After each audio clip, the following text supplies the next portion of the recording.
তাম পৃথিবীতে ৪৫০০-এর উপরে ধর্মাবলম্বীর বসবাস চলছে।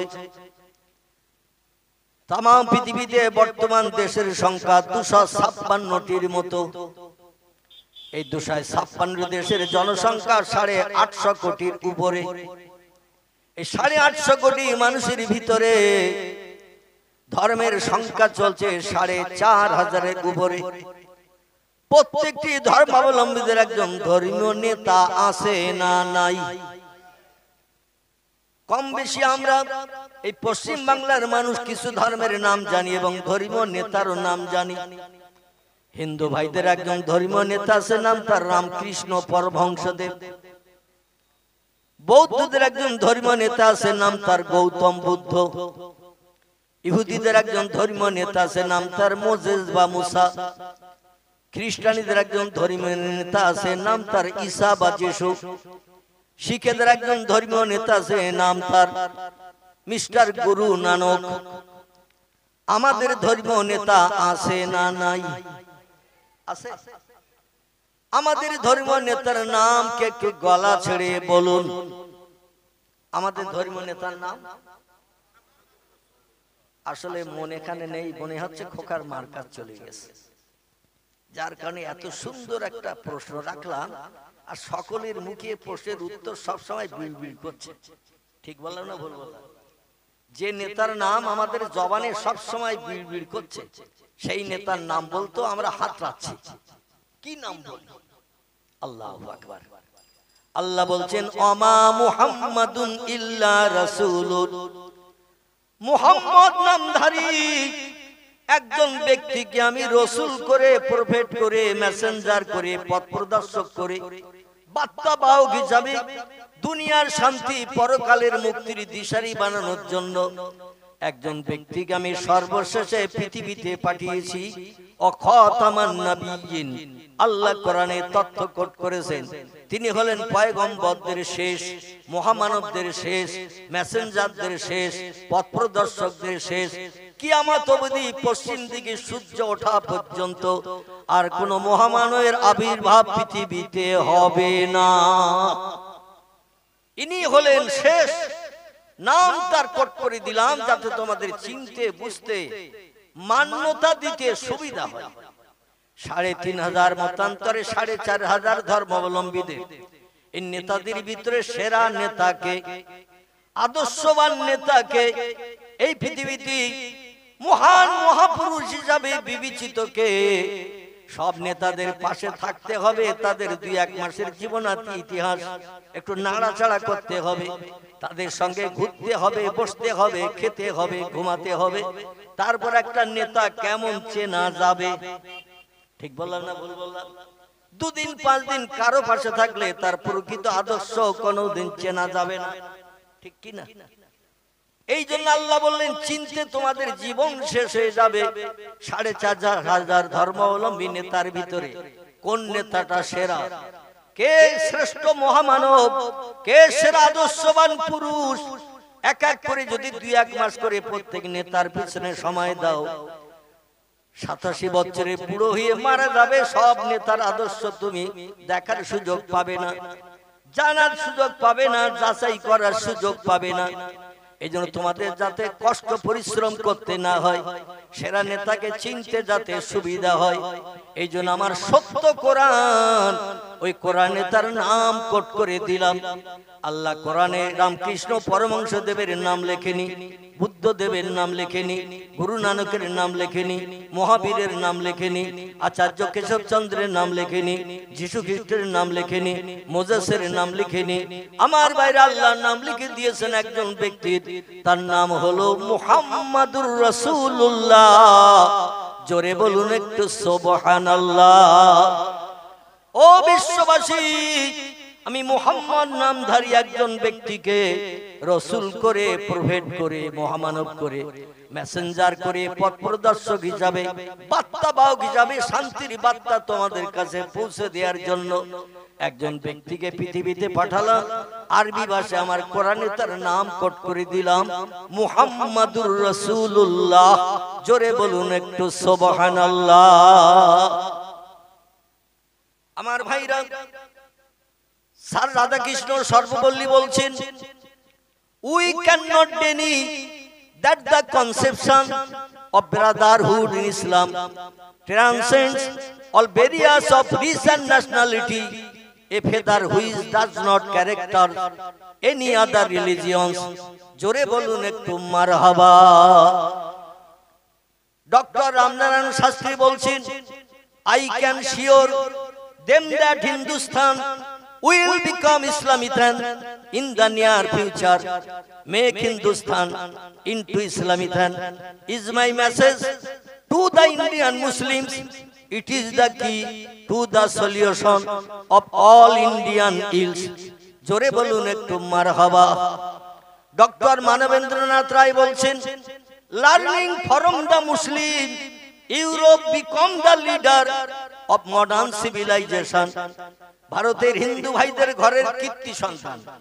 মুসলমানদের নাম বলবো না, মুসলমানদের নাম বললে হয়তো কিছু ভিন ধর্মাবলম্বীরা বলবে যে মোল্লাদের নামে তো ভাহ ভাহ দেবে, ভালো ভালো কথা বলবে, এই জন্য ভিন ধর্মাবলম্বীদের কথা বলছি। পাঞ্জাবিদের ধর্মীয় নেতা যিনি, নাম তার মিস্টার গুরু নানক, তিনি বলছেন, সাধু সমাজকারক ব্রাহ্মণ গাজী পীর ও কুতুবগণ অশেষ উপকার করাইতে পারবেন যদি তারা ইসলামের নবীর প্রতি একটু ভক্তি ভরে দরুদ শরীফ পাঠান। জোরে বলা যাবে কি একটু সুবহানাল্লাহ? আর একটু জোরে বলুন মারহাবা। প্রিয় নবী মুহাম্মদ রাসূলুল্লাহ সম্পর্কে বিভিন্ন উচ্চ শিক্ষিত হায়ার এডুকেটেড পণ্ডিতরা, এমনকি ডক্টর এইচ.এম. হার্ট, ইউরোপ মহাদেশের উচ্চ শিক্ষিত বিশ্ববিখ্যাত একজন জ্ঞানী পণ্ডিত, লোকটির নাম হলো ডক্টর এইচ.এম. হার্ট।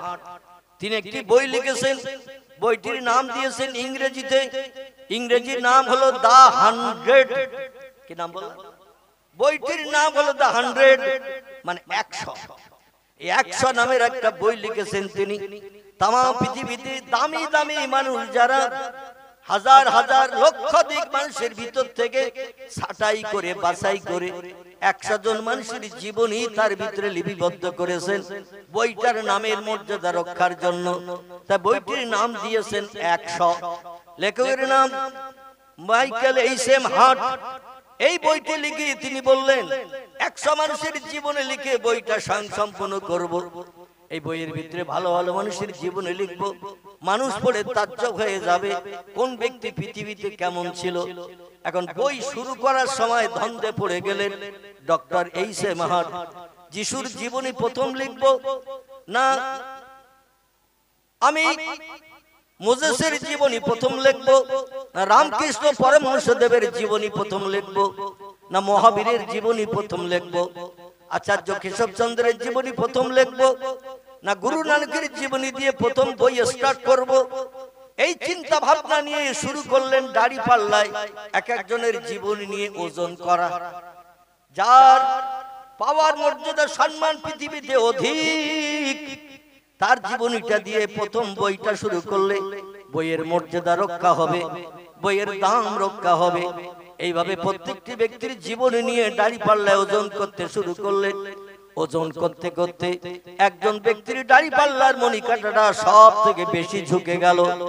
তিনি অন্য কেউ নয়, রামকৃষ্ণ পরমহংসদেব নয়, বুদ্ধদেব নয়, চৈতন্যদেব নয়, গুরু নানক নয়, মহাবীর নয়, আচার্য কেশবচন্দ্র নয়, মোজেস নয়, যিশু নয়, সক্রেটিস নয়, বালক ব্রহ্মচারী নয়। তিনি হলেন মক্কার জ্যোতি, মদিনার বাতি, আব্দুল্লাহ তনয়, আমিনার নয়নের মণি। তার নামটাকে একটু জোরে বলেন। আপনাদের নামের আওয়াজ আমার কানে খুব ভালো লাগেনি, আমি মনে করছিলাম আরো একটু উচ্চ আওয়াজ আমার কানে লাগবে।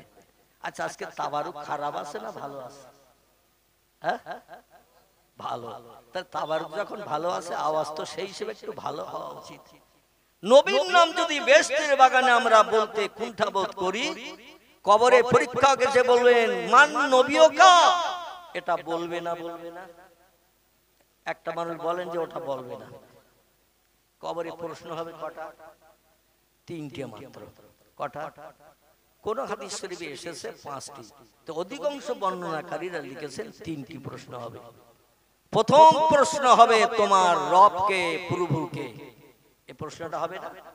মান রব্বুকা, তোমার প্রভুকে। এই প্রশ্ন প্রথম হবে না? হবে না? আচ্ছা, মাঝখানেরটা ছেড়ে এইবার 3 নম্বরে বলবে অমান দিনকা, মাঝখানেরটা বলবে, এরা হবে তো নাকি? সেই খোদার কসম, 3টে প্রশ্ন। নবী, আম্বিয়া, ওলি, আউলিয়া, এই পৃথিবীতে আর নবী আসবে না, তবে ওলি আউলিয়া কিয়ামত পর্যন্ত আসবে। আমলে সালেহাকারী শহীদান যারা শহীদ হবে, সকলের কবরে এই 3টে প্রশ্ন করা হবে। বান্দা যদি আল্লাহ প্রেমিক হয়, আল্লাহ তরফ থেকে প্রশ্নের উত্তর দেয়া হবে, তার উত্তর দিতে হবে না। তাই প্রশ্ন থেকে রেহাই কেউ হবে না। 2 নম্বরের প্রশ্ন হলো অমান নবীকা, তোমার নেতা নবী কে ছিল, কার নেতৃত্ব দুনিয়ায় ভালোবেসে মেনে চলেছিলে। এই প্রশ্ন যদি তারা করে, উত্তর লাগবে না লাগবে না? একটু কথা বলেন। উত্তর লাগবে। তা উত্তর যখন লাগবে, তখন নবীর নাম ছাড়া অন্য কোনো নাম বলা যাবে তো? বলা যাবে না। তাহলে আজকের একটু নবীর নামটা বললে আল্লাহ কবরে হয়তো ওই নামটা আমার কণ্ঠ দিয়ে আবার চালু করে দিতে পারে, ঠিক না ভুল? তাহলে যে নবী তাম পৃথিবীর হাজার হাজার মানুষের ভিতর থেকে সেরা মানুষ হিসাবে বিবেচিত হওয়ার কারণে ডক্টর এইচ.এম. হার্ট যার জীবনী দিয়ে প্রথম বই লেখা শুরু করলেন, তার নাম হলো আমাদের সাইয়্যিদুল আম্বিয়া, রাহমাতাল লিল আলামিন, খাতামান নবিয়্যিন, শাফিয়াল মুজনাবিন, রাহিতুল আশিকিন, মুরাদুল মুস্তাকিন, সিরাজুস সালিকিন, মিসবাহুল মুকাররাবিন, জাদ্দুল হাসান আল হুসাইন, আবিল কাসিম, যার মধুর নাম মুহাম্মাদুর রাসূলুল্লাহ। আমি আপনাদের কাছে কসম খেয়ে যাই, নবীর নাম যে লোকটি বিড়বিড় করে পড়বে, তার জন্য কিন্তু বিপদের আশঙ্কা আছে। এজন্য নবীর নাম আমি একটু গলা ছেড়ে উচ্চ রবে পাঠ করব। এতে যদি আমাদের প্রাণও যায়, আমরা রাজি আছি না নাই? আলহামদুলিল্লাহ। আমাদের প্রাণও যদি দিতে হয়, তাতেও আমরা রাজি। কারণ বাঁচলে গাজী, মরলে আল্লাহু আকবার। শুধু বাঁচলে গাজী, মরলে শহীদ, এই কথাটাও আমরা এখনো শিখি নাই।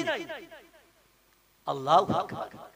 মরলে শহীদ, আর দ্বীনের জন্য, কোরআনের জন্য, ইসলামের জন্য লড়াই করে যদি বেঁচে যাই, আমরা গাজীর উপাধি পাবো। জোরে বলুন একটু সুবহানাল্লাহ। শহীদের মর্যাদা কি? শহীদের মর্যাদা হলো কোন ব্যক্তি কোরআনের জন্য, মসজিদের জন্য, মাদ্রাসার জন্য, ইসলামের জন্য মাথার টুপি, মুখের দাড়ি, গায়ের লম্বা জামা দেহে রাখতে যে যদি হিংসুক মার্কা কোনো মানুষের হাতে তার প্রাণ চলে যায়, লোকটি আল্লাহর দরবারে শহীদি মর্যাদা পাবে। কি মর্যাদা? শহীদি মর্যাদা পাবে। আর এই শহীদি মর্যাদাকারীদের প্রথম ফ্যাসিলিটি শুনুন। দুনিয়ার যত মানুষ মারা যাচ্ছে, ওলি আউলিয়া, গওস, কুতুব, নকিব, আবদাল, শহীদ ছাড়া আর যত দলের মানুষ আছে, আমলে সালেহাকারী, নামাজি, পরেজগার, মুসল্লি, ইমানদার, মুমিন, সবার মরণের পরে নতুন কাপড়ের কাপড় পরাতে হয়, ঠিক না ভুল? গোসল করিয়ে জীবনের শেষ কাপড়টা সেলাইবিহীন নতুন কাপড় পরাতে হয়। কিন্তু যারা আল্লাহর রাস্তায় প্রাণ দেবে, পয়গম্বর সরাসরি নিজেই জানিয়ে দিয়েছেন, ওদের কোনো নতুন কাফনের কাপড় দেওয়ার দরকার নাই। যে কাপড় পরিহিত অবস্থায় মৃত্যুবরণ করেছে, দেহের রক্ত জামা কাপড়ে মেখে ভিজে আছে, ওই রক্ত মাখা জামা কাপড়ই তারে কবর দাও, নতুন কোন কাফনের কাপড় দিতে হবে না, এমনকি গোসল পর্যন্ত করানোর দরকার হবে না। জোরে বলুন সুবহানাল্লাহ। আরে কি মর্যাদা আল্লাহ দিয়েছেন শহীদকে। দুনিয়ার পানি দিয়ে গোসল করাতে হবে না। আল্লাহ প্রয়োজনে হযরতে হানজালার মতো তার লাশকে জান্নাতি ফেরেশতা দিয়ে, কাউসারের পানি দিয়ে আল্লাহ গোসল করিয়ে দেবে। আমার ভাইরা, এই ব্যক্তিদের কবরে দেওয়ার শুধু সময়টুকু বাকি। কবরে লাশ দাফন করে দিলে আল্লাহ তরফ থেকে পরীক্ষকেরা যখন কবরে আসবে, প্রশ্ন করবে মান রব্বুকা, ওমান নবিয়কা ওমান দীনুকা, আল্লাহ বলবেন ফেরেশতারা আমার বান্দা শান্তির ঘুমাচ্ছে, শান্তির বিছানায় আমার বান্দা ঘুমাচ্ছে, ঘুম ভাঙিও না, কোন প্রশ্ন বান্দার কাছে করিও না, উত্তর আমি আল্লাহ দিয়ে দিচ্ছি। হযরত রাবিয়া বসরি নাম শুনেছেন? যদিও তত্ত্বটা না দিলে হচ্ছে না, তাই দিচ্ছি আমার বক্তব্য অন্যদিকে। পয়গম্বর মুহাম্মদ রাসূলুল্লাহ সম্পর্কে বক্তব্য, তথ্যটা এইটুকু একটুখানি দিচ্ছি এই জন্য, কারণ কবরের কথা এসেছে তাই। রাবিয়া বসরির জীবনীতে লেখা, এই রাবিয়া বসরি যখন ইন্তেকাল করলো, মারা গেল, কিছু আল্লাহওয়ালা মানুষ কবরের পাশে যে দাঁড়িয়ে বাহ্যিক চোখ দুটো বন্ধ করে অন্তরের চোখটা চালিয়ে কবরের ভিতরে নজর করছে, যাকে ইলমে লাদুন্নি বলা হয়, ইলমে মারিফাতি তত্ত্ব অবলম্বনকারী বলা হয়। আমার ভাইরা, অন্তরের চোখ যারা খুলে নিয়েছে, অন্তরের কান পৃথিবীতে থাকতে যারা খুলে নিয়েছে, এই রকম কিছু ব্যক্তি তার কবরের পাশে দাঁড়িয়ে আছে, বাহ্যিক চোখ বন্ধ করে অন্তরের চোখ কবরে চালিয়েছে। লাশ দাফন হয়ে গেছে, লোকজন লাশ দাফন হয়ে গেলে কবরের স্থানে থাকে আর কেউ থাকে? লাশ দাফন হয়ে গেলে লোকজন বাড়ির দিকে প্রত্যাবর্তন করে ফিরে যায়, সব লোকজন চলে গেছে, পাহাড়ের উপরে রাবিয়া বসরির কবর করা হয়েছে। লোকজন যখন চলে গেল, তিরমিজি শরীফের হাদিস, আল্লাহর পয়গম্বর বলছেন 40 কদম মানুষের যখন লাশ দাফন করে বাড়ির দিকে প্রত্যাবর্তন করে, কবরে দুইজন পরীক্ষক এসে হাজির হয়ে যায়, এসেই বলে কুম বিসমিল্লাহ ইয়া আব্দুল্লাহ, ও আল্লাহর বান্দা, আল্লাহর বান্দি, কে তুমি ঘুমিয়ে আসো? কারণ মরণের পরে মানুষ চির ঘুমে ঘুমায় না, মরণের পরে জেগে থাকে কেউ, কথা বলে কেউ, খেতে চায় কেউ, সব তার জন্য বন্ধ। দেহ থেকে আজরাইল প্রাণ বার করে নিয়েছে। তাই আমার ভাইরা, যদি কোনো মানুষ জিন্দাবস্থায় থাকে, তারে কবর দিতে নিয়ে গেলে কে কে যেতে চাবে একটু হাত তুলে বলেন। জিন্দাবস্থায় আসি, আমার কবরে দিতে যাচ্ছে অ্যাডভান্স 4 দিন আগে, যে তুমি তো মরে যাবে, কঠিন রোগে আক্রান্ত, মরে তো যাবে 4 দিন 6 দিন পরে, তো চলো 4 দিন আগে কবরে দিয়ে আসি। কে কে যেতে চান একটু হাত তোলেন তো দেখি। আল্লাহু আকবার। আমরা কেউ যেতে চাইবো না, কারণ দুনিয়ার মোহমায়ায় পতিত হয়েছি, দুনিয়ার প্রেমে আসক্ত হয়েছি, বিবি বাচ্চার প্রেমে আমরা আসক্ত, এই জন্য এই দুনিয়ার জমিন আমরা কেউ ছাড়তে চাই না। আল্লাহ নবী বলছেন, ও দুনিয়ার মানুষ তোমরা শোনা, দুনিয়া জিফাতুন তলাবুহাল কেলাব, পৃথিবী হলো পচা গলা লাশ। যে দুনিয়ার প্রেমে পাগল হয়ে মত্ত হয়ে শয়তানের আদর্শ অনুসরণ অনুকরণ করছে, এই দুনিয়া হলো পচা গলা লাশ, আর এর আসক্তকারী হলো কুকুরের দল। কুকুরের নাকে পচা গন্ধ যদি লাগে, কুকুর কি ঘরের বারান্দার কাছে চুপ করে শুয়ে থাকবে? পচা গন্ধ যদি কুকুরের নাকে লাগে, ও তালাশ করবে কোন জায়গা থেকে মালের গন্ধ আসতেছে, ঠিক কি না? সেইখানে যাবে, ফ্রির মাল গপাগপ খেতে থাকবে। পচা গলা লাশ কুকুর যেমন খাওয়ার জন্য পাগল, দুনিয়াদারিতে যারা মত্ত হয়ে পরকাল ভুলে গেল, এরা কুকুরের ভাইরা ভাই হয়ে গেল। জোরে বলুন একটু নাউজুবিল্লাহ। আল্লাহ পৃথিবীর প্রেম আমাদের হৃদয় থেকে যেন কম কম করতে করতে একেবারে জাররা পরিমাণ করে দেন। দুনিয়ায় বেঁচে থাকলে থাকতে হবে পৃথিবীতে এতটুকু, এর বেশি চিন্তা ভাবনা আমাদের মগজে যেন আল্লাহ না দেন। জোরে বলুন একটু আমিন। পরীক্ষক কবর এসেছে, এসে বলছেন কুম বিসমিল্লাহ ইয়া আব্দুল্লাহ, ও আল্লাহর বান্দে, কবরে উঠে পড়ো, তোমার সারা জীবনের ফাইনাল পরীক্ষা নিতে এসেছি। রাবিয়ার দেখে আবার প্রাণ ভরে দেয়া হলো। আচ্ছা, একটা ছোট্ট প্রশ্ন আপনাদের কাছে করি, মরার পরে কবরে যখন কাফনের কাপড় পরিয়ে রেখে আসলো, বাঁশ বাগানি কলার পাতা মাটি দিয়ে চাপা দিল, ওখানে আর কি জিন্দা হওয়া যাবে? জিন্দা হওয়া যাবে কি? আরে হ্যাঁ না যা একটা বলবেন তো, আমি অধম তো আছি। যদি ভুল তথ্য দেন সংশোধন করবে ইনশাআল্লাহ, আর সঠিক দিলে আলহামদুলিল্লাহ। তাহলে মুখ বুঝিয়ে থাকলে হবে না, তথ্য পাওয়া যাবে না। এখন মরণের পরে কবরে রেখে আসলে আমরা জিন্দা হব না, ওইভাবে পচে গলে যাব? আলহামদুলিল্লাহ, সূরা কোরআনের সূরা বাকারা আল্লাহ তত্ত্ব কোট করছেন, সুম্মা ইহয়িকুম সুম্মা ইলাইহি তুরজাউন। তোমরা যত বড় হোমরা সোমরা হও না কেন, দেহ থেকে প্রাণ বার করার কারণে তোমরা অচল হয়ে গেছো। কবরে আবার যখন আপনজন রেখে আসবে, সুম্মা ইহয়িকুম, তোমাদের আবার জিন্দা করা হবে। জোরে বলুন একটু আমিন। যে লোকটা বিশ্বাস করবে না সে লোকটি হলো বেঈমান। কি মান? সে লোকটি হলো বেঈমান, আর বেঈমানের ঠিকানা হলো জাহান্নাম। সরাসরি কথা। এইজন্য আল্লাহর কোরআনে আল্লাহ বলছেন, সুম্মা ইহয়িকুম, তোমাদের আবার জিন্দা করা হবে।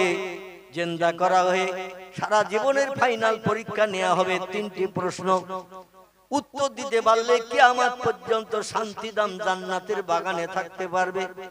তিনটি প্রশ্নের উত্তর দিতে যদি না পারো, তাহলে যতদিন পশ্চিম আকাশে সূর্য উদয় না হবে ততদিন তোমার কবরটা জাহান্নামের একটা গর্ত হবে। দাউ দাউ করে গরম হাওয়া চলবে, দগ্ধ করবে, পিপাসায় কাতর হয়ে থাকতে হবে, চিল্লাতে হবে। দুনিয়ার চতুষ্পদ জন্তুরা কীট পতঙ্গরা বুঝতে পারে, মানুষের জিন জাতি আমরা বুঝতে পারি না। জোরে বলুন একটু আমিন। রাবিয়া যখন জিন্দা হয়ে গেল, পরীক্ষকদের এই পাওয়ার দেয়া হয়েছে, কবরে আসলে যেই বলবে কুম বিজনিল্লাহ, সঙ্গে সঙ্গে ফেরেশতাদের এমন পাওয়ার, সঙ্গে সঙ্গে মরা মানুষ জিন্দা হয়ে কবরে ঠেলে উঠে বলবে। আমার ভাইরা, এই ঠেলে উঠে বসার পরে পরীক্ষকরা এবার প্রশ্ন করছে, মান রব্বুকা ওমান নবিয়ুকা ওমান দীনুকা। প্রতিদিন যে প্রশ্ন করে সেই প্রশ্ন রাবিয়ার কাছে শুরু করে দিয়েছে। রাবিয়া বলছেন, মান আনতা মাসমুকা ইয়া আখি, তোমরা কারা, তোমাদের নাম পরিচয় কি আগে বলো। আচ্ছা, দুনিয়ার কোন দেশের মানুষ পরীক্ষকেরা প্রশ্ন করতে আসলে এমনটা জিজ্ঞাসা কেউ করেছে? দুনিয়ার কোন মানুষ এমন জিজ্ঞাসা কেউ করেনি, তোমরা কারা, তোমাদের পরিচয় কি, তোমাদের নাম কি। এই প্রশ্ন পৃথিবীর কোন দেশের মানুষ করেনি। একজন মানুষ করেছেন এই প্রশ্ন। তিনি হলেন ইরাকের বসরা নগরীর অধিবাসী, যার নাম রাবিয়া বসরি। জোরে বলুন একটু সুবহানাল্লাহ।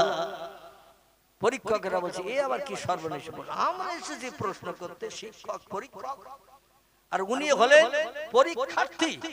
মাধ্যমিক চলছে না, মাধ্যমিক পরীক্ষা চলছে না, মাধ্যমিক পরীক্ষা চলছে। সরকারি তরফ থেকে প্রশ্নপত্র দেয়া হবে, প্রশ্নপত্র দেখে মগজ ধোলাই করে লিখতে হবে। ওখানে কেউ সাহায্য করতে পারবে? যেমন পড়ে আসবে তেমন লিখবে। এটাই হলো পরীক্ষার ফলাফল, প্রতিফল।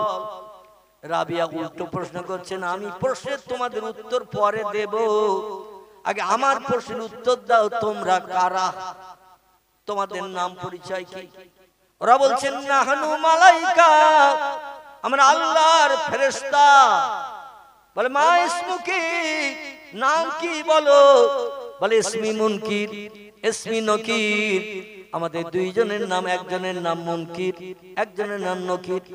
রাবিয়া বলছেন, মা হালুকে, কি জন্য তোমরা এসেছো, মা আখবারুকে, কি খবর, কি জন্য এসেছো। বলে, আমরা সব মানুষের কবরে আসি মরণের পর, পরীক্ষা জিজ্ঞাসা করি, তাই প্রথম প্রশ্ন করলাম, মান রব্বুকা, তোমার প্রভুকে। উত্তর দাও। সঠিক উত্তর যদি দিতে পারো আল্লাহু রাব্বি, তাহলে প্রথম প্রশ্নের উত্তর সঠিক হলো, পরীক্ষায় তুমি ফার্স্ট ক্লাস, ফার্স্ট হলে। উত্তর দাও। রাবিয়া বলছেন, তোমরা এসেছো কোথা থেকে। বলে, আমরা এসেছি আসমান থেকে। এলা সামা, আমরা আসমানের উপরে থাকি। আল্লাহ যখন হুকুম করেন আমরা ইসমে আজম পাঠ করে ডানা মেলে জমিনে নামি। জোরে বলুন একটু সুবহানাল্লাহ। আল্লাহর আসমানে থাকি, আল্লাহ যখন কোন হুকুম করেন, ওয়ায়াফআলুনা মা ইউমারুন, আল্লাহ যখন কোন হুকুম আমাদের করে আমরা একটু চিন্তা ভাবনাও করি না, আল্লাহর হুকুম মানলে আমাদের লাভ হবে না লস হবে, এই চিন্তাও পর্যন্ত আমরা করি না। কারণ আমাদের খাওয়া নাই, পেশাব নাই, পায়খানা নাই, ঘুম নাই, স্বামী স্ত্রী মিলন নাই, বাচ্চা কাচ্চার চিন্তা নাই। আমরা সর্বদাই দৈনন্দিন 24 ঘন্টা আল্লাহর হুকুমের মান্যতা দেওয়ার জন্য অপেক্ষায় থাকি। জোরে বলুন সুবহানাল্লাহ। তো বলছি এসেছো কোথা থেকে? বলে সামা, আসমান থেকে এসেছি। বলে আসমান থেকে কোথায় এসেছো? বলে আপনার কবরে এসেছি ফাইনাল পরীক্ষা নেওয়ার জন্য। রাবিয়া বলছেন তোমার আসমান থেকে পৃথিবীর কবরে এসেছো পরীক্ষা নিতে, আর আমি কোথায় আসি তোমরা জানো? বলে হ্যাঁ, তুমি যে জমিনে বসবাস করেছিলে দীর্ঘদিন, তোমার দেহ থেকে আজরাইল প্রাণ বার করেছে, তাই জমিনের মাটির তলে তোমার কবর দিয়েছে, তাই আমরা তোমার পরীক্ষা নিতে এসেছি। রাবিয়া বলে আমি কতটা মাটির তলায় আছি? বলছে 3 হাত কি 2.5 হাত। এক কথায় মেয়েদের বুক সমান, ছেলেদের নাভি সমান। এরকম গর্ত করা হয়তো নাকি? ছেলেদের নাভি সমান, মেয়েদের একটু বুক সমান গর্ত করা, কারণ মেয়েরা হাইটে শর্ট, ছেলেদের থেকে মেয়েরা হাইটে শর্ট, এই জন্য ওদের বুক সমান গর্ত করলেই মোটামুটি ছেলে মেয়েদের কবর প্রায় একই রকম গর্ত, বরং একটু বেশি গর্ত হয় নাকি? রাবিয়া বলছেন আমি ছিলাম জমিনে, এসেছে 3 হাত কি 3.5 হাত মাটির তলায়, আর তোমরা ছিলে সেই আসমানে, সেইখান থেকে লক্ষ লক্ষ মাইল পথ ভ্রমণ করে এই পৃথিবীর জমিনে এসে গেছো। আমার ডিস্টেন্স বেশি না তোমাদের ডিস্টেন্স বেশি? বলছে আমরা বহু পথ অতিক্রম করে এসেছি। বলে তোমরা বলো তামাম সৃষ্টির মালিক কে? ওরা বলছেন তামাম সৃষ্টির মালিক হলো আল্লাহু রাব্বি, আমার মহান পূর্ব আল্লাহ হলেন সব সৃষ্টির মালিক। জোরে বলুন একটু সুবহানাল্লাহ।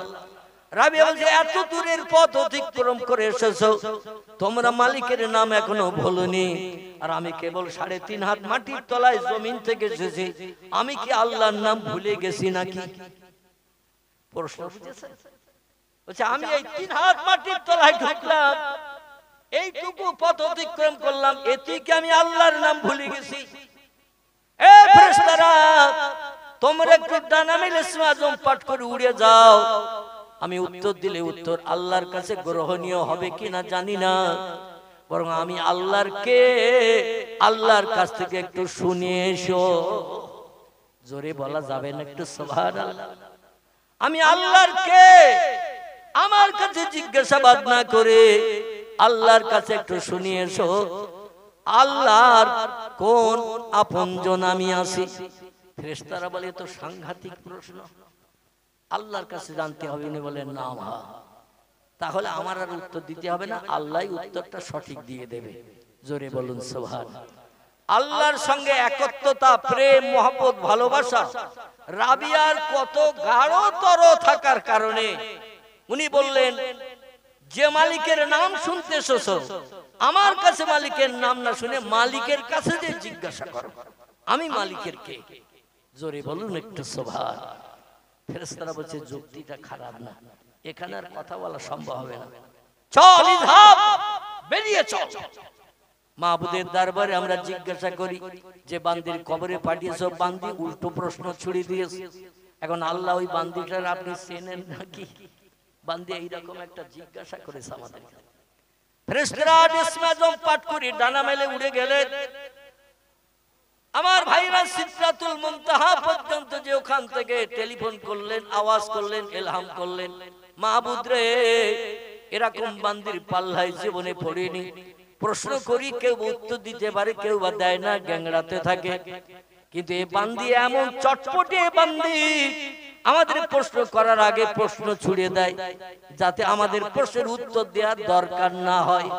জোরে বলুন সুবহানাল্লাহ। আপনার বান্দি জিজ্ঞাসাবাদ করতে আমাদের পাঠিয়ে দিয়েছেন, যে বান্দির কাছে আমাদের পরীক্ষা নিতে পাঠিয়েছেন, ওই বান্দিরে আপনি কি চেনেন নাকি? আল্লাহ বলছেন নাম, ইয়া আইয়ুহাল মালায়েকা, ও ফেরেশতারা, হা হা হা, ও বান্দিরে আমি যেমন চিনি বান্দি আমাকেও তেমন চেনে। ওই বান্দির কবরে আর প্রশ্ন জিজ্ঞাসা করতে হবে না, বান্দি আমার, আমি বান্দির। মান কানা লিল্লাহি কানাল্লাহু লাহু, যে লোকটি আল্লাহর আপন হয়ে যায় আল্লাহ সেই বান্দা বান্দির আপন হয়ে যায়। যাও তার কবরে জান্নাতি নাজ নেমাত ভরে দিয়েছো, বান্দিকে শান্তির ঘুমে ঘুমানোর সুযোগ দাও, কোনো ডিস্টার্ব যেন তার কবরে কিয়ামত পর্যন্ত না হয়। জোরে বলুন সুবহানাল্লাহ। কয়েকজন আল্লাহওয়ালা মানুষ উপরে দাঁড়িয়ে দাঁড়িয়ে দৃশ্য দেখে বলছে আল্লাহু আকবার, আল্লাহু আকবার। হায় রে, এমন তাজ্জব দৃশ্য আমরা জীবনে কোনোদিন দেখি নাই। জোরে বলুন সুবহানাল্লাহ। আল্লাহ যেন ওই রকম বান্দি, ওই রকম বান্দাদের তালিকায় আমাদের নামগুলো নথিভুক্ত করে নেন। সকলে বলুন আমিন। এই তালিকায় আমাদের নাম লিখতে গেলে পৃথিবীর সেরা মহামানবের জীবন আদর্শ আমাদের বাস্তব জীবনে রূপদান করে চলতে হবে না? হবে না? রাবিয়া কার জীবন আদর্শ বাস্তবে মেনেছিল? কথা বলেন। রাবিয়া কার জীবন আদর্শ মেনেছিল? আল্লাহর হুকুম মানা আর জীবন আদর্শ মানা হলো মুহাম্মাদুর রাসূলুল্লাহ। ঠিক বললাম না ভুল বললাম? তথ্যগুলো আগে বুঝবেন, তারপরে উত্তর দেবেন। আল্লাহর হুকুম মানতে হয় আর মুহাম্মদ রাসূলুল্লাহর আদর্শের অনুসরণ অনুকরণ করতে হয়। এটা হলো আমাদের কর্তব্য। আল্লাহ পাক আল্লাহওয়ালা, আল্লাহ প্রেমিক, আল্লাহ ভক্ত মানুষদের জীবন আদর্শ আমাদের জীবনের সঙ্গে বাকি জিন্দেগি মেনে চলার তৌফিক দান করুন। সকলে বলুন আমিন। ডক্টর রামনারায়ণ শাস্ত্রী বলছেন, আই ক্যান শিওর, আমি নিশ্চিত রূপে বলতে পারি, দেম দ্যাট হিন্দুস্তান, এই ভারতবর্ষ হিন্দুস্তান উইল বিকাম ইসলামিতান, আবার একদিন ইসলামী রাষ্ট্রে পরিগণিত হবে। বিশ্ব নবীর জীবন আদর্শ সারা দেশের মানুষের জীবনের সঙ্গে প্রতিফলিত হবে। জোরে বলা যাবে কি একটু সুবহানাল্লাহ? ইন দা নিয়ার ফিউচার, সেদিন আর খুব বেশি বাকি নাই, সেদিন আর খুব বেশি বাকি নাই। অদূর ভবিষ্যতে খুব তাড়াতাড়ি এই ভারতবর্ষের জমিনে বিশ্ব নবী মুহাম্মদ রাসূলুল্লাহ জীবন আদর্শ মানুষের জীবন চরিত্রের ভিতরে প্রতিফলিত হবে। কারণ পৃথিবীতে যদি কোনো শ্রেষ্ঠ ধর্ম থাকে সে ধর্মটির নাম হলো ইসলাম। হিন্দু ধর্ম শ্রেষ্ঠ নয়, জৈন ধর্ম শ্রেষ্ঠ নয়, শিখ ধর্ম শ্রেষ্ঠ নয়, ইহুদি ধর্ম শ্রেষ্ঠ নয়, খ্রিস্টান ধর্ম শ্রেষ্ঠ নয়। কোল, ভিল, নাগা, খাসা, মুন্ডা, আর্য, অনার্য, আদিবাসী, সাঁওতালি থেকে শুরু করে যত ধর্ম পৃথিবীতে আছে, আল্লাহ বললেন ইন্নাদ-দীনা ইনদাল্লাহিল ইসলাম। জোরে বলুন একটু আল্লাহু আকবার। আল্লাহ বলছেন বর্তমান একবিংশ শতাব্দীর যুগে ৪৫০০০ উপরে ধর্ম পৃথিবীতে বিদ্যমান। ধর্মীয় নিয়ম কানুন, আইন কানুন মানুষ মেনে চলে, ধর্মীয় নেতার জীবন আদর্শ ফলো করে চলার চেষ্টা করে। কিন্তু শোনো, পৃথিবীতে আমি আল্লাহ আমার সত্য কোরআনে তথ্য কোট করে দিলাম, দুনিয়ায় যত ধর্ম আছে সমস্ত ধর্মের ভিতরে ইসলাম হলো আমার কাছে সব থেকে বেশি প্রিয় এবং পছন্দনীয়। জোরে বলুন একটু সুবহানাল্লাহ। আল্লাহর অফুরন্ত রহমত আমাদের কাঁদতে হয়নি, দুঃখ ভরা হৃদয় নিয়ে দোকানে হাত তুলে আল্লাহর কাছে দাবি করতে হয়নি। আল্লাহর দরবারে রাত জেগে জেগে তাহাজ্জুদের নামাজ আদায় করে কেঁদে কেঁদে চোখের পানিতে দাড়ি ভিজাতে হয়নি। আল্লাহ পাক পৃথিবীর সেরা নেতার উম্মত করে বিনা পরিশ্রমে, বিনা কষ্টে, বিনা কান্নায় সেই নবীজির আদর্শের অনুসরণ করে মুসলমান করে পাঠিয়েছেন। এজন্য আমরা সৌভাগ্যবান না দুর্ভাগ্যবান? একটু জোরে বলেন। আমরা হলাম সৌভাগ্যবান। আমার ভাইরা, সেই নবী মুহাম্মদ রাসূলুল্লাহ জীবন আদর্শ সম্পর্কে স্যার রাধাকৃষ্ণ সর্বপল্লী একটি তথ্য দিয়েছেন। তিনি বলছেন উই ক্যান নট ডেনি, আমরা এই কথা কোনোদিন অস্বীকার করতে পারি না, মিথ্যা বলে সম্বোধন করতে পারি না। that the conception of brotherhood in Islam, ইসলামী ভ্রাতৃত্ববোধ, ইসলামের জীবন আদর্শ, ইসলামের চরিত্র এমন একটি জিনিস transcends all barriers of race and nationality, যা জাতীয় বর্ণের সমস্ত প্রতিবন্ধকতা দূর করে দিয়ে মানুষকে একই নিবিড় বন্ধনে বেঁধে দিতে পারে। কে হিন্দু, কে জৈন, কে শিখ, কে বৌদ্ধ, কে ইহুদি, কে খ্রিস্টান, জাতিভেদ ইসলামের ভিতরে নাই। ইসলামের আদর্শ হলো সবাইকে সমান চোখে দেখা। তোমার ধর্ম তুমি করবে, আমার ধর্ম আমি করব। কোন ধর্মের উপরে কোনো জোর জবরদস্তি নাই। লা ইকরাহা ফিদ্দীন, ধর্মের উপরে কোনো জোর জবরদস্তি নাই। প্রত্যেকটি বান্দা বান্দীদের ব্রেন মগজ দিয়েছি, ব্রেন মগজের মাধ্যম দিয়ে সঠিক নির্বাচন করে যারা যে ধর্ম মেনে চলবে তারা সেই ধর্ম মেনে চলবে, পরকালে তার প্রতিদান পাবে। কেউ যাবে স্বর্গে বা জান্নাতে, কেউ যাবে নরকাগ্নিতে জাহান্নামে। যারা যে কাজ করে যাবে, যেটা পছন্দ হবে তারা সেইটা মেনে চলবে। কোন ধর্মের উপরে কোনো অশান্তি জবরদস্তি চলবে না। এটা হলো ইসলামের আদর্শ। লা ইকরাহা ফিদ্দীন, ধর্মের উপরে কোনো জবরদস্তি নাই, কোনো বাড়াবাড়ি নাই। এটা হলো মুসলমানদের ধর্মের আদর্শ। জোরে বলুন একটু সুবহানাল্লাহ। এই জন্য স্যার রাধাকৃষ্ণ সার্বভৌম বলছেন, a feather which does not character any other religions। বর্তমান পৃথিবীতে ৪৫০০ উপরে ধর্ম বিদ্যমান, কিন্তু অধিকাংশ ধর্ম নিয়ে রিসার্চ করে গবেষণা করি আমি স্যার রাধাকৃষ্ণ সর্বপল্লী দেখেছি ইসলামের সমতুল্য আদর্শ, ইসলামের সমতুল্য চরিত্র এনি আদার রিলিজিয়ন্স পৃথিবীর আর কোন ধর্মের ভিতরে খুঁজলে পাওয়া যাবে না। ইসলাম হলো সোনায় সোহাগা সাদা কাপড় মার্কা, এই কাপড়ের গায়ে কোনো কলঙ্কের দাগ নাই। জোরে বলুন একটু সুবহানাল্লাহ। শুধু তাই নয়, ডক্টর মানবেন্দ্রনাথ রায় বলছেন, learning from the Muslim Europe became the leader of modern civilization. ও বিশ্ববাসী তোমরা শোনো, আমি অক্সফোর্ড বিশ্ববিদ্যালয় থেকে এমএ ফার্স্ট ক্লাস ডিগ্রি নিয়ে ভারতের কীর্তি সন্তান ভারতে ফিরে এসেছি। ভারতের রেকর্ড বুকে আমার নামটা লিপিবদ্ধ হয়েছে উচ্চ শিক্ষিতের তালিকায়। আমি একটি তথ্য জনগণকে না দিয়ে আর পাচ্ছি না। আমার মেমোরির মাধ্যম দিয়ে যে জ্ঞান অর্জন করেছি, সেই জ্ঞানের মাধ্যম দিয়ে আমি যাচাই করে যেটা দেখেছি জনগণকে সেটা আমি জানাতে উদ্যত হয়েছি। লার্নিং ফ্রম দ্য মুসলিম, মুসলমানদের শিক্ষার প্রভাবে, মুসলমানদের জ্ঞানের প্রভাবে Europe became the leader. Europe মহাদেশ বর্তমান একবিংশ শতাব্দীর যুগে নেতৃত্বের আসনে অধিষ্ঠিত হয়েছেন। তাম বিশ্বকে করাতলগত করি মুঠার ভিতরে নিয়ে দাদাগিরি করার সুযোগ পেয়েছে। অব মডার্ন সিভিলাইজেশন, আধুনিক সভ্যতার যুগে, আধুনিক সভ্যতার যুগে, আধুনিক জ্ঞানের যুগে তাম বিশ্বকে মুঠার ভিতরে পুরে নিয়ে দাদাগিরি করা, নেতৃত্ব করার সুযোগ পেয়েছে একমাত্র ইউরোপ আমেরিকা মহাদেশের মানুষেরা। মুসলমানদের শিক্ষা যদি সৌদি আরব থেকে আমেরিকায় না যেত, ইউরোপ মহাদেশে যদি না যেত, ওরা কোনোদিন দাদাগিরি করার সুযোগ পেত না। জোরে বলুন একটু মারহাবা, নারায়ে তাকবীর।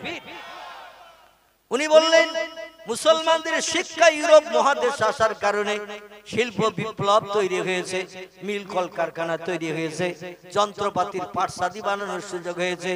একমাত্র কোরআনের জ্ঞান আর পয়গম্বর মুহাম্মদ রাসূলুল্লাহর জ্ঞান। মুসলমানদের জ্ঞান হলো দুটি বিষয়, খুব ভালো করে শুনুন। মুসলমানদের জ্ঞান হলো দুটি বিষয়ের উপরে, একটির নাম হলো আল কোরআন, একটির নাম হলো আল হাদিস। কোরআন হলো আল্লাহর বাণী, হাদিস হলো পয়গম্বরের বাণী। এই দুটি কিতাবে কিয়ামত পর্যন্ত মানুষের যা কিছু সমস্যা দেখা দেবে, যা কিছু প্রয়োজন হবে, দরকার হবে, কুড অফ কমপ্লিট করে আল্লাহ পাক কোরআনের ভিতরে ভরে দিয়েছেন। নতুন কোন পুস্তকের প্রয়োজন হবে না। পয়গম্বর মুহাম্মদ রাসূলুল্লাহ জবানি ছাড়া নতুন কোন হাদিসের কিতাবের সংকলন করার দরকার হবে না। এই দুটি কিয়ামত পর্যন্ত মানুষের জন্য যথেষ্ট। জোরে বলুন একটু সুবহানাল্লাহ, নারায়ে তাকবীর। কোরআন হলো মহাবিজ্ঞান। এই পৃথিবীতে যখন কোরআন আসেনি, পৃথিবীর কোন দেশের বিজ্ঞানীরা কোন মিল কলকারখানা বানাতে পারেনি, যন্ত্রপাতি মেশিনাদি বানাতে পারেনি, গাড়ি ঘোড়া কিছুই বানাতে পারেনি। আমার ভাইরা, প্রযুক্তি যুগের যা কিছু বিজ্ঞানীরা বানিয়েছে সব হলো কোরআনের ফসল। যদি বলেন হোয়াট ইজ দ্য ডকুমেন্ট, তার বাস্তব তথ্য প্রমাণ কি, তাহলে আপনাকে নিয়ে যাব একটু কোরআন পাকের 22 পারার শেষে। কোথায় বললাম? কোরআন পাকের 22 পারার শেষে আল্লাহ একটি সূরা কোট করে দিয়ে দিয়েছেন। সূরাটির নাম হলো সূরাতুল ইয়াসিন। জোরে বলুন একটু সুবহানাল্লাহ। আল্লাহ 1450 বছর আগে সূরা ইয়াসিনে তত্ত্ব কোট করেছেন। বিসমিল্লাহির রহমানির রহিম, ইয়াসিন আল কুরআনিল হাকিম। জোরে বলুন আল্লাহু আকবার। আর একটু জোরে বলুন আল্লাহু আকবার। আমরা শুধু কোরআন পড়ি। বাপ মা মারা গেছে, মসজিদের ইমাম সাহেব হাফেজ সাহেব ডেকে একটু দোয়া সাবরেসানি করতে হবে, তাই শবে বরাতের সময় বৌমাদের থ্যাটিং দেই, এক খতম কোরআন শরীফ শবে বরাতের আগের দিন চাই। আর শবে বরাতের দিন একটু কবর জিয়ারাত হবে, অন্তত কোরআন বক্সে দিয়ে খতম করে বাপ মার কবরে জান্নাতি শান্তি কৌসারের পানি যেন বরাদ্দ হয়। আর সারা বছর চলে গেল, কোরআনের হাতও লাগলো না, কোরআন আর পড়ি না। আর যদিও আমরা কোরআন পড়তে জানি, 100-র ভিতরে 99 জন মানুষ কোরআনের মানে মতলব আমরা জানারও চিন্তা করিনি, আর জানিও না। ঠিক বললাম না ভুল বললাম?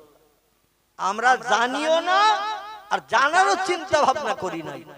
আমরা ধারণা করি কোরআন হলো সৌদি আরবের দেশের ভাষা। কোন দেশের? সৌদি আরবের দেশের ভাষা। তেলা পোকার পায়ের মতো, জিলিপির পেছের মতো অক্ষরগুলো সব জোড়া দেয়া দেয়া লেখা। এর থেকে ওর থেকে সব জোড়া দেয়া রয়েছে। জিলিপির পেজ যেমন আছে না, জোড়া দেয়া দেয়া। এই জিলিপি বানায় দেখেছেন তো, গ্লাসে করে কাই ভরি নিয়ে যখন এই তেলের উপরে দেয় একটু ঘুরি ঘুরি দেয় না, 4 চশমা হের মতো, ওই রকম সব জোড়া লাগানো। 4 চশমা হের, নাকে চশমার মতো, কানেও গোজা, নাকেও বাঁধানো, আবার 2 চোখের সামনে কাঁচ লাগানো যাতে সামনে দেখা যায়। এই রকমটা মনে মনে ধারণা করি। কোরআন কোনো উপকার করে না। আল্লাহ বলছেন বিসমিল্লাহির রহমানির রহিম, ওয়া নুনাজ্জিলু মিনাল কুরআনি মা হুয়া শিফাউ ওয়া রাহমাতুল লিল মুমিনিন। গলা ছেড়ে বলুন আল্লাহু আকবার। আল্লাহ বলেন বিশ্ববাসী উম্মতি মুহাম্মাদি, আমি কোরআন পৃথিবীতে শুধু কাপড় দিয়ে বান্ডিং করে রাখার জন্য পাঠাই নাই। আমি কোরআন শোকেসের সৌন্দর্য বৃদ্ধির জন্য, কাঁচের ভিতরে শোকেসের থাকায় রাখার জন্য পাঠাই নাই। আমার কোরআন সানসেটের কোনায় মুরগির ডিম পাড়ার জন্য রাখি নাই। দুনিয়ায় পাঠাই নাই, কোরআন পাঠিয়েছি এই পৃথিবীতে তোমাদের ঘরে ঘরে এই জন্য পাঠিয়েছি। ওয়ারাতিলিল কোরআনা তারতিলা, যেখানে যেমন করে যেমন ভাষায় যেমন স্বরে পড়লে আমি আল্লাহ খুশি হই, তেমন স্বরে মাধুর্যতার সঙ্গে তোমরা পাঠ করো। কারণ আমি আমার কিতাবের প্রথম নাম দিয়েছি কোরআন শরীফ। কি নাম? প্রথম নামটা দিয়েছি কোরআন শরীফ। আরবিতে কারা ইয়াকরাউ কারানান শব্দের অর্থ হলো তেলাওয়াত করো, পড়ো, সঙ্গে সঙ্গে তার মানে মতলবটা জানো। কোরআন তেলাওয়াত করো, পড়ো, তার মানে মতলবটা জানো। ডাক্তারের কাছে যেতে হবে না, মাস্টারের কাছে যেতে হবে না, এমন করে পৃথিবীতে মেম্বারের কাছে যেতে হবে না, প্রধানের কাছে যেতে হবে না, থানার ওসির কাছে যে দুঃখ জানাতে হবে না। আমার কোরআন হলো এনাফ, কোরআন হলো যথেষ্ট, সব সমস্যার সমাধান করে তোমাদের মুখে হাসি ফুটিয়ে দেবে। এই জন্য আমি প্রথম নামটা দিয়েছি কোরআন শরীফ। কোরআনের বাংলা মানে হলো কারা ইয়াকরাউ কারানান, তো শব্দের বাংলা অর্থ হলো তেলাওয়াত করো, পড়ো। শরীফ শব্দের বাংলা অর্থ হলো পবিত্র। আমার কোরআনে নাপাকির লেশ মাত্র নাই। কোরআন অতীতে ছিল পবিত্র, বর্তমান আছে পবিত্র, ভবিষ্যতেও থাকবে পবিত্র।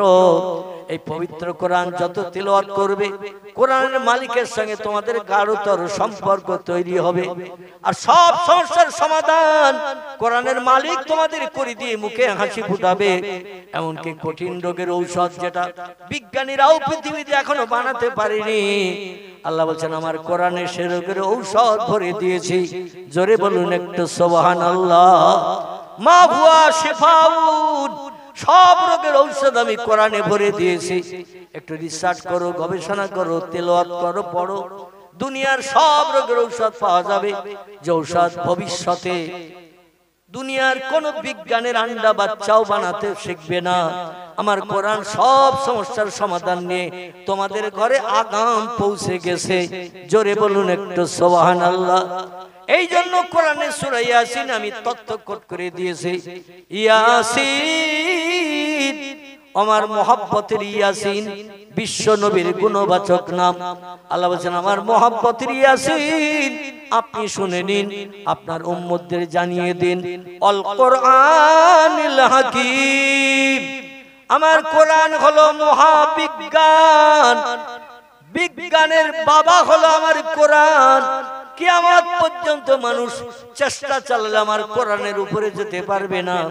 যা কিছুর প্রয়োজন হবে মানুষের, আমার কোরআন রিসার্চ করলে পেয়ে যাবে। এজন্য কোরআন ছাড়া কোনো উপায় মানুষের থাকবে না। জোরে বলুন একটু সুবহানাল্লাহ। ডক্টর মানবেন্দ্রনাথ রায় বলছেন সৌদি আরব থেকে কোরআন ইউরোপ মহাদেশ আসার কারণে, জাপান, জার্মান, আমেরিকা আসার কারণে কোরআন রিসার্চ করে তারা শিল্প বিপ্লব করলো, মিল কলকারখানা বানালো, হাজারো যন্ত্রপাতির পার্টস বানালো, গাড়ি ঘোড়া বিভিন্ন মেশিন আদি তারা বানালো। কোরআন যদি সৌদি আরব থেকে ইউরোপ মহাদেশে না আসতো, মানুষ উন্নতির চরম শিখরে পৌঁছাতে পারত না। যন্ত্রপাতি মেশিন আদি বানিয়ে তামা বিশ্বে সাপ্লাই করে কোটি কোটি টাকার মালিক হয়ে দাদাগিরি করার সুযোগ পেত না। জোরে বলুন একটু সুবহানাল্লাহ, নারায়ে তাকবীর। তবে বিশ্ববাসী শোনো, সেই কোরআনের মালিক আমি আল্লাহ। আমি আল্লাহ, আমার বাণী কোরআন। মনে মনে যেন ধারণা করিও না আমার সব জ্ঞান কোরআনের ভিতরে ভরা, নাউজুবিল্লাহ। এবং ধারণাটা যেন তোমরা করিও না আমার ব্রেন মগজের জ্ঞান কিছুটা কোরআনে ভরে দিয়ে তোমাদের ঘরে পাঠিয়েছি সফলতা অর্জনের জন্য, সমস্যা সমাধানের জন্য। কোরআনের জ্ঞান ছাড়া আরো বেশি জ্ঞান আমি কোরআনের মালিক আমার আছে। একটু জোরে বলুন নারায়ে তাকবীর। আমি মালিক, কোরআনের জ্ঞান ছাড়া আরো বেশি জ্ঞান আমি আল্লাহ আমার আছে। তোমাদের যে জ্ঞানের প্রয়োজন সেই জ্ঞানের কথাগুলো কোরআনে ভরে দিয়েছে আল্লাহ। কোরআনেও তত্ত্বকট করে দিয়ে দিচ্ছেন, ওমা উতিতুম মিনাল ইলমি ইল্লা কালিলা।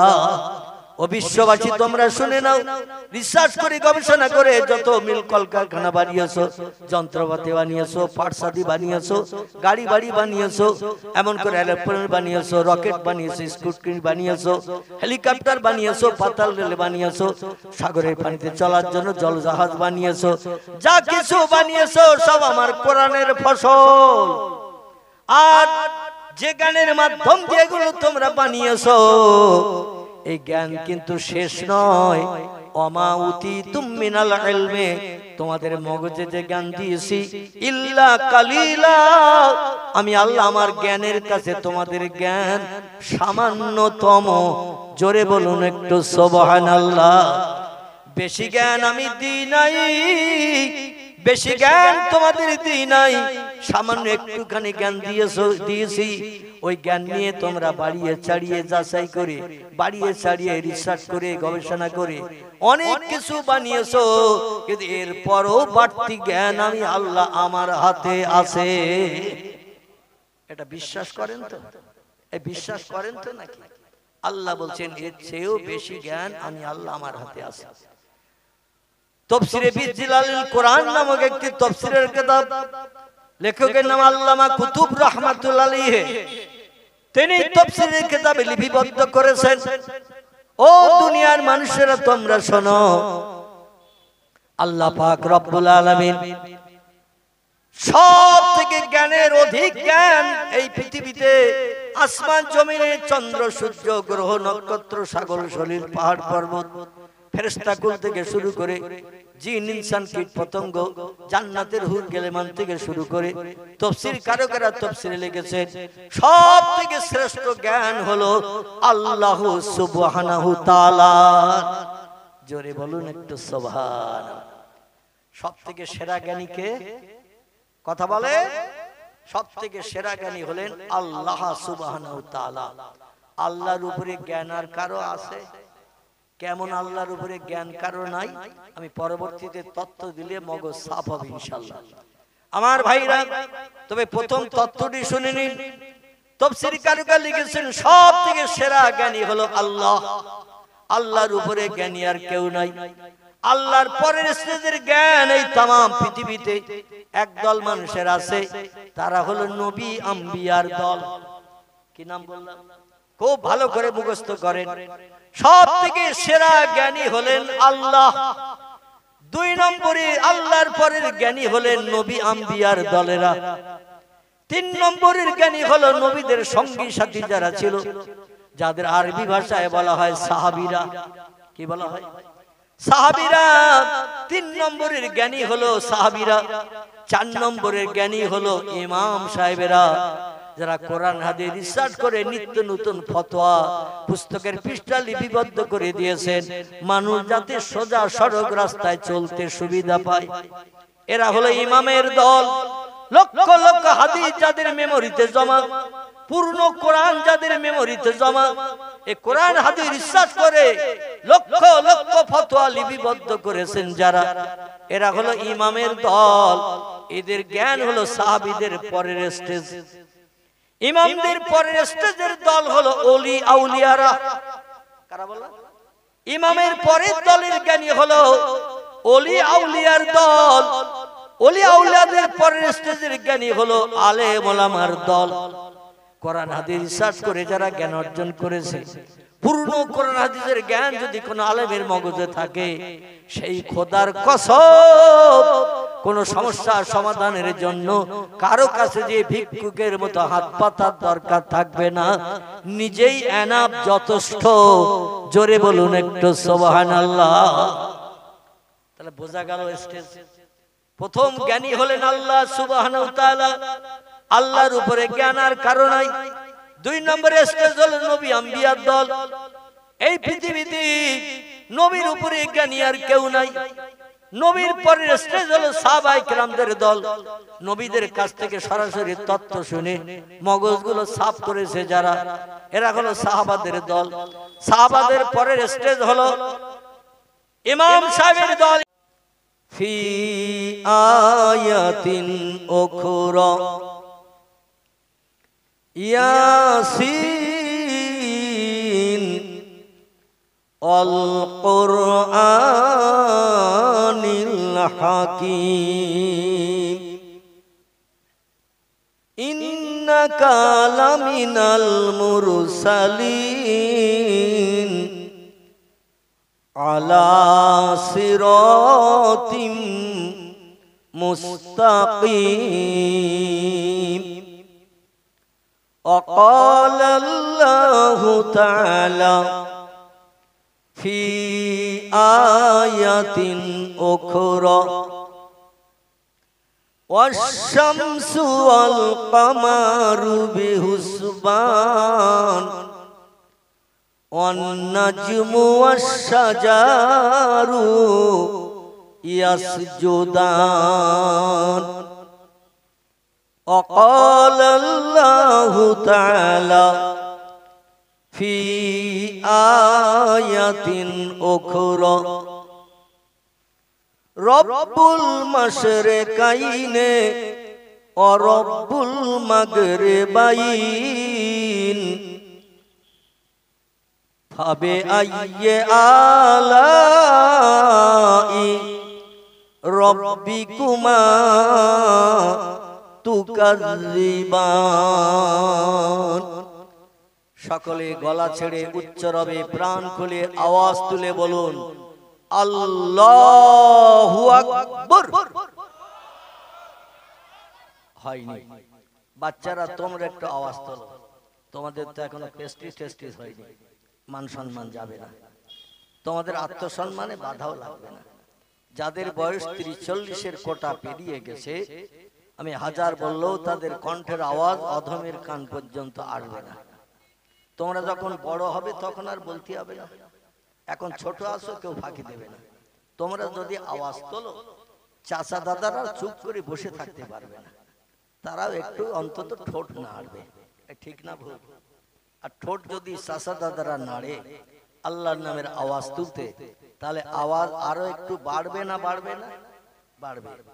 আল্লাহ পাক সমস্ত সৃষ্টির ভিতরে এই মনুষ্য জাতিকে ইনসান জাতিকে তাম সৃষ্টির ভিতরে সেরা করে বানিয়েছেন। এজন্য আমরা খুশি না অখুশি? তাহলে খুশির একটু নমুনা দেখাতে হবে। আল্লাহর নামের আওয়াজ তুলে আল্লাহু আকবার বলে মুয়াজ্জিন যখন মসজিদে আযান ধ্বনি শুরু করে প্রথম কি বলে? আলহামদুলিল্লাহ। তাহলে এখানে আপনাদের মনও আছে, দেহ আছে।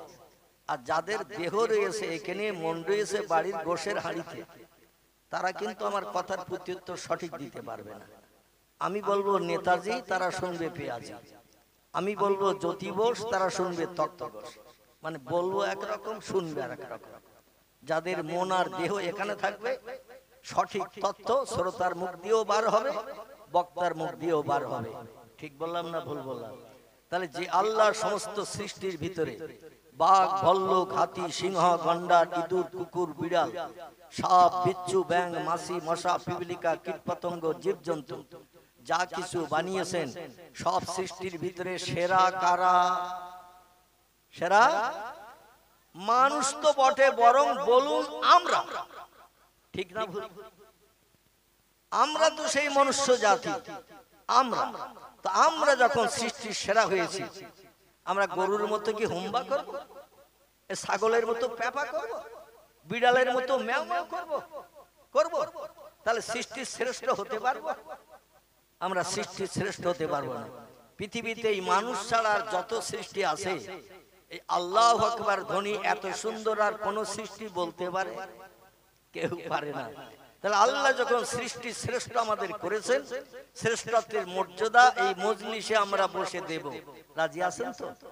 আচ্ছা, এখানে যদি তাস খেলা হয়, কবার আল্লাহু আকবার বলে খেলা শুরু হয়। যদি এখানে ক্যারাম বোর্ড খেলা হয়, এধারে গুটি ওধারে, ওধারে গুটি এধারে, এইভাবে শুধু আপ ডাউন যদি করে, কবার সুবহানাল্লাহ পড়ে ক্যারাম বোর্ড খেলা শুরু হয়? কথা বলে। যেখানে ফুটবল খেলা হয় সেখানে কবার কলেমা শরীফ পড়ে খেলা শুরু হয়?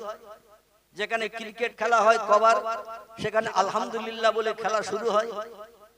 হয়। যেখানে ফাংশন হয়, নাচ ডান্স হয়, বিভিন্ন ধরনের নারীদের উলঙ্গ দেহ, পুরুষদের বিভিন্ন ধরনের আচরণ, আখলাক, চোখের চাউনি, গালের মুস্কি হাসি দেখানো হয়, সেখানে কবার আল্লাহর নামে তাসবিহ পাঠ করা হয়? দুনিয়ার কোন জায়গায় হয় না, কেবলমাত্র এই বেহেশতের বাগানে আল্লাহর নামের জপ জিকির হয়। কথাটা ঠিক না ভুল? তাহলে এই মজলিসে আল্লাহর নামের জপ জিকির যদি আমরা না করি, আর কোন জায়গায় চায়ের দোকানে টেলিভিশন দেখার সময় পড়া হবে তো নাকি সুবহানাল্লাহ, আলহামদুলিল্লাহ, লা ইলাহা ইল্লাল্লাহ পড়া হবে? ও বেদের মেয়ে জোসনা না ধোসনা কি নাম আছে না, ওরই চেহারা দেখার একসানে পাগল হয়ে বসে থাকবে। কোনবার জবানে আল্লাহু আকবার ধ্বনি, সুবহানাল্লাহ, আলহামদুলিল্লাহ আসবে না। ঠিক বললাম না ভুল বললাম? তাহলে এবার একটু গলা ছেড়ে উচ্চ রবে সৃষ্টি শ্রেষ্ঠ জাতির মর্যাদা আমরা রক্ষা করতে রাজি আছি না নাই? একটু জোরে একবার আওয়াজ তুলুন, নারায়ে তাকবীর, নারায়ে তাকবীর। খেয়াঘাট মসজিদ প্রাঙ্গণের মহান ইসলামী জলসা, খেয়াঘাট মসজিদ প্রাঙ্গণের মহান ইসলামী জলসা, ওলামায়ে কেরামগণ, শ্রোতা মণ্ডলীগণ, নারায়ে তাকবীর, আলহামদুলিল্লাহ। এই যে গলা ছেড়ে চিন্তা ভাবনা মুক্ত হয়ে লজ্জা না পেয়ে আল্লাহর নামের আওয়াজ তুলেছেন, হাসরের মাঠে আল্লাহ আওয়াজটা যেন কম্পিউটার মেশিনে কোড করে রেখে আল্লাহু আকবার ধ্বনির আওয়াজ তোলার ইজ্জতে হিসাব নিকাশ বিহীন আল্লাহ যেন তার দয়ার জান্নাত, জান্নাতুল ফেরদাউস আপনাদের হালাল বানিয়ে দেন। একটু জোরে বলা যাবে না আমিন?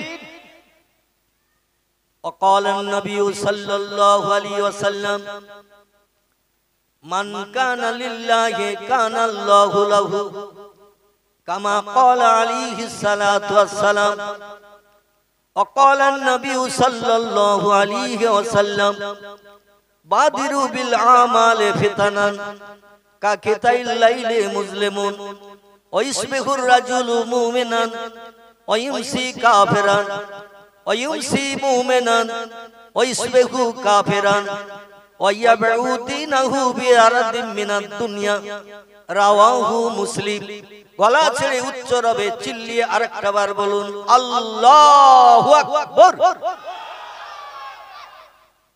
আলহামদুলিল্লাহ। وقال الله تعالى في شان حبيبه إن الله وملائكته يصلون على النبي يا أيها الذين آمنوا صلوا عليه وسلموا تسليما اللهم صل على سيدنا مولانا محمد وعلى آله مولانا মাসে চিনল নবীজিকে, মাসে চিনল নবীজিকে, গাছে চিনল নবীজির উম্মত হইয়া চিনিলাম না কো, চিনিল বনের হরিণী। আল্লাহুম্মা সাল্লি আলা সাইয়্যিদিনা মাওলানা ওয়া আলা আলি সাইয়্যিদিনা মাওলানা। নখস্তি আবু বকর, নখস্তি আবু বকর পীরে মুরিদ, ওমর পঞ্জাহাবার পাস দিল এ মুরিদ। খেরেত মন্দে ওসমান সবই জিন্দাদার, চাহারাম আলী শাহে দুলদুলে সওয়ার। বালাগাল উলা বেকামালিহি কাশফাদ দুজা বেজামালিহি হাসনাত জামিউ খিসালিহি সাল্লু আলাইহি ওয়া আলিহি। সকলে বলুন আলহামদুলিল্লাহ। আমরা আল্লাহর নামের একটু প্রশংসা করলাম, পয়গম্বর মুহাম্মদ রাসূলুল্লাহর স্মরণে আমরা একটু দরুদ ও সালাম পাঠ করলাম। আল্লাহ কঠিন মুসিবতের দিন এই আল্লাহর নামের প্রশংসা, নবীর মহব্বতের দরুদ ও সালামের বিনিময়ে আল্লাহ আমাদের যেন জান্নাত হালাল বানিয়ে দেন। সকলে বলুন আমিন। আমার ভাইরা, আমি পাক কালাম কোরআন মজিদ থেকে গোটা কয়েক আয়াত শরীফের টুকরা আপনাদের কাছে পরিবেশন করেছি এবং প্রিয় নেতা রাহবার কামলিওয়ালা, যার মধুর নাম আল্লাহ কোরআনই কোট করেছেন, বিসমিল্লাহির রহমানির রহিম, ওমা মুহাম্মাদুন ইল্লা রাসূলুন কদ খালাত মিন ক্বাবলিহির রাসূল। জোরে বলুন আল্লাহু আকবার। আল্লাহ বলেন, বিশ্ববাসী